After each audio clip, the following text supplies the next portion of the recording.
Welcome back. When we had last left off in Chapter 5, Olivine had boarded a cart at the canyons and she was on her way to Redwall, or so she thought. So let's keep going, and we're going to be reading Chapter 6, A Poor Start. Forepaugh hummed to himself as he climbed the steps of the tower. Eloy followed behind him. In his red wings, he balanced a tray with 2 tiny salads. At the top of the stairs, Forepaugh pushed open the first door on the left. Sunshine streamed into the room through the window. There was a table in the middle with a place setting for one. Behind it stood a large cabinet, and next to it, on the wall, was a hook with a single skeleton key. Forepaugh hopped into the chair at the table. The hawk set a salad before Forepaugh and carried the remaining meal to an ornate birdcage. He pushed the plate through a slot. Hazel huddled in the corner of the cage. She looked at the 2 animals, then eyed the plate suspiciously. "That'll be all, Eloy," said Forepaugh. He grinned at Hazel. "I hope you like it," he said, picking up a napkin and placing it on his lap. Hazel didn't move. "Please, eat," said Forepaugh, waving her on. "I took the liberty of adding some grasshopper croutons to your plate. I heard birds like those." Hazel stared defiantly at the salad for a moment, before finally succumbing to her hunger. She had always needed a nibble of something when her mind was out of sorts, and the whole being kidnapped thing left her feeling like a scrambled egg. She crossed the length of the cage and picked up a dry grasshopper. She inspected it. Seeing nothing out of order, she reluctantly popped it in her mouth. "It's a glorious day. Your friends should be here very soon," Forepaugh said between crunchy bites. "Once we have the map, you can both be on your merry way." Olivine is almost here, Hazel thought. This will all be over soon. Relieved, she picked up another grasshopper. There was a rap at the door, and the javelina, Bouse, poked his long snout inside. "A word, Forepaugh?" Forepaugh's black whiskers twitched. "Excuse me a moment," he said to Hazel. He jumped from the seat and scurried into the hall, leaving the door open a smidge. Hazel leaned forward and listened. The javelina spoke in a hushed voice. "The passenger wagon from the Riverport came. She wasn't on it." "Are you sure? You know how your eyesight is." "I triple-checked. She wasn't on it. Jumping Choya. You don't suppose she missed the boat, or maybe she had a run-in with someone on the trail?" "No, I don't suppose that, Bouse," said Forepaugh. "He doesn't know anything about our plan or the bird, so stop with all this supposing." There was a long pause. "You'd better go back to the Riverport, and when you find her, come right back." The javelina clattered down the stairs, and then the front door slammed shut. Forepaugh entered, looking stiff. His black-tipped tail dragged on the floor. "There seems to be a bit of a delay," he said. He sat and shoved a tiny fist under his chin. The look on the prairie dog's face filled Hazel with concern. "Where is Olivine?" she asked, getting to her feet. "When will she be here?" Forepaugh stood up abruptly. "Eloy!"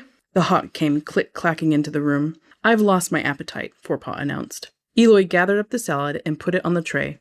Without warning, he snatched Hazel's plate out from under her, and they both swept from the room. Still holding the grasshopper, Hazel stared at the closed door and blinked. At the Riverport, Bouse hurried off the passenger wagon and scanned the bank. For the most part, it was deserted. A few carts lined the canyon, and a small number of critters puttered about. He didn't see a quail anywhere. He approached a possum stacking a pile of suitcases. "Excuse me," said Bouse. "Could you tell me—" The possum quickly dropped to the ground and played dead. Bouse rolled his eyes and stepped over him. He approached the lean-to where a shrewd-faced raven stood on the counter. "Need a ticket?" cawed the raven. Bouse shook his head. "Did the boat from the Washes come yet? Do you know if it's late?" "Not late. Arrived right on time this morning," said the raven. "I saw it myself." "Did a quail get off the boat?" Let me think. I have an excellent memory, you know." The raven tilted his blue-black head from side to side. "Yes," he said, at last. Bouse leaned forward. "Did she get on the wagon to Redwall?" Again, the raven thought. "No, she didn't." Bouse stamped his hoof. "Well, did you see where she went?" "She did get on a wagon, but it was too—" He tilted his head. Bouse bit his lip. "Flat-topped rock," said the raven. "Flat-topped rock? Are you sure?" "I have an excellent memory." "For the love of agave, she's gone the wrong way," thought Bouse.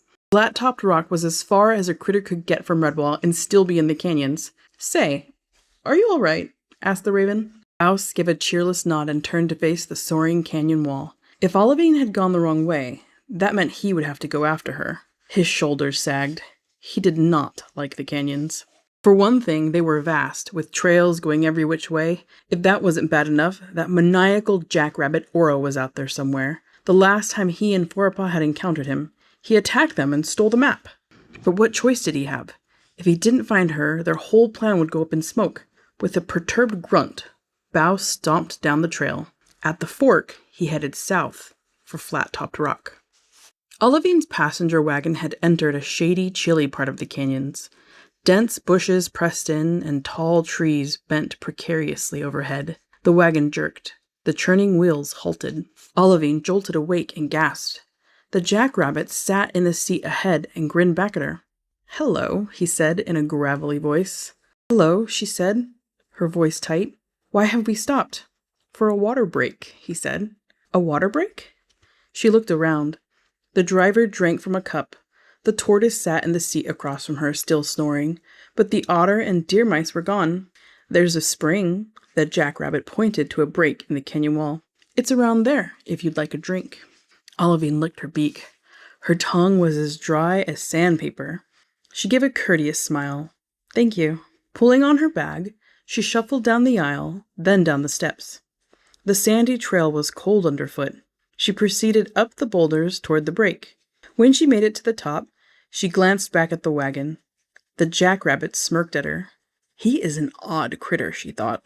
Though he had been helpful, something about him unsettled her. It was more than his unsightly ear and tarnished teeth. But then again, she reasoned, everything about the whole predicament was off-putting. Around the corner, she plodded down a loose, rocky path. At last, she came to a pool fed from a trickle that dripped from an overhang of rock. She cupped the clear water in her wing and sipped. It was crisp, reviving her travel-weary brain. The drip, drip, drip sound of the water bounced around the rocky cul-de-sac. There was another sound, too. The sound of wagon wheels turning. Why would the wagon be moving, Olivine wondered. She sat up, panic seizing her chest. She shook off her wing and darted back up the rocky path. She climbed to the top of the break. Her mouth fell open. The wagon was gone. She jumped on the rocks and skidded into the middle of the trail. "Oh no," she cried. In both directions, the trail was empty. How could the wagon leave? Doesn't the driver realize I'm not on board? There was a rustling. Then the jackrabbit emerged from the bushes. Olivine stepped back at the sudden sight of him. "What's going on? Where's the wagon?" she asked. "It's gone," he said simply. Her heart thumped in her chest. "But why?" The jackrabbit smirked. "This is a dropping point, and we got off the wagon." "But you said—" The jackrabbit's smile morphed into a hideous sneer. Crack! He snapped a branch from a bush and held it like a cudgel. "Give me the bag." Olivine recoiled, startled by the change in his countenance. She clutched the bag. Inside was the map, and she needed it to save Hazel. She shook her head. Suddenly, he leaped at her. Her heart went into overdrive. Without thinking, she started screeching and furiously beating her wings. The jackrabbit yelped as she pelted him. Boom, bam on the ears. Bam, boom in the eyes. Pow on his fuzzy nose. Still wielding the branch, he made to swing at her. But Olivine was in such a frenzy, she knocked him to the ground and struck him in a flurry of feathers. The jackrabbit cried out as he took another wallop. He twisted out from under her and desperately tore off down the path. Panting and quaking, Olivine watched him flee through a cloud of dust. Her top knot quivered on her head. It was all too much. She blinked and fell back, unconscious. And that is the end of chapter 6. That's a big moment for Olivine. And I think I've been forgetting to say it in the last few readings, but this book is available on Amazon, and I will leave a link in the description if you want to check it out. I believe right now it's just in print, but I keep meaning to put it up digitally. I just keep forgetting. But I hope you enjoyed, and I will see you next time for chapter 7.